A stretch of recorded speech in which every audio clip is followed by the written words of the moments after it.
Bonjour et bienvenue dans ce nouveau numéro récap. Si tu n'es pas encore abonné, n'hésite pas merci.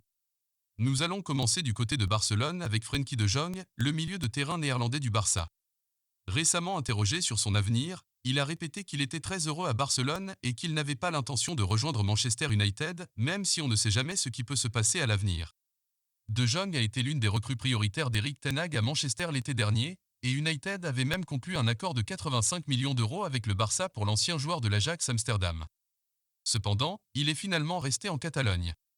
Après de longues semaines de rumeurs, il semble que De Jong restera au Barça la saison prochaine, car il veut continuer à grandir avec le club. Bien qu'il y ait eu des spéculations sur son départ, le fait que le club lui doive encore de l'argent pour ses salaires rend son départ peu probable. Par ailleurs, le FC Barcelone devra faire face à l'absence de son défenseur uruguayen, Ronald Araujo, qui s'est blessé à l'adducteur gauche après le Classico remporté contre le Real Madrid. La durée de son indisponibilité n'a pas été communiquée, mais il devrait manquer le prochain rendez-vous international avec la sélection uruguayenne. Malgré une première blessure aux adducteurs en première partie de saison, Araujo était titulaire indiscutable dans la défense du FC Barcelone.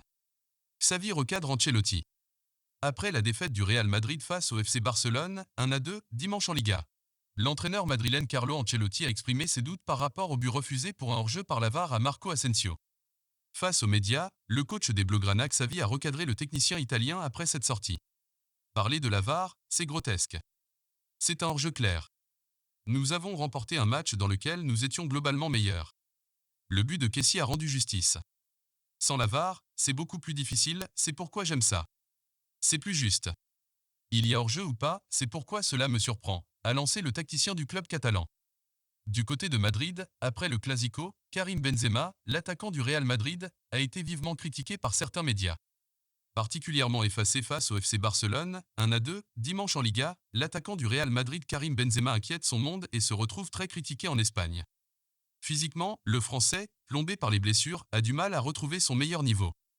Il a été noté 0/10 par AS et accusé d'avoir un physique défaillant ainsi que de prendre de mauvaises décisions sur le terrain. Des critiques jugées très sévères envers Benzema, qui est pourtant un joueur important et influe pour l'équipe du Real Madrid. Toujours en Espagne mais du côté de Séville, Jorge Sampaoli ne sera sans doute plus l'entraîneur du FC Séville après la trêve. Au lendemain de la défaite contre Retafe, 2-0, l'actuel 14e de Liga semble décidé à licencier l'Argentin malgré les 10 millions d'euros à lui verser en indemnité. Pour le remplacer, le favori annoncé José Bordalás, qui souhaitait s'engager sur la durée, ne serait plus envisagé. Le quotidien AS affirme que la direction négocie plutôt avec l'Espagnol José Luis Mendilibar, libre depuis son départ d'Alaves en avril 2022, et bien parti pour signer jusqu'à la fin de la saison.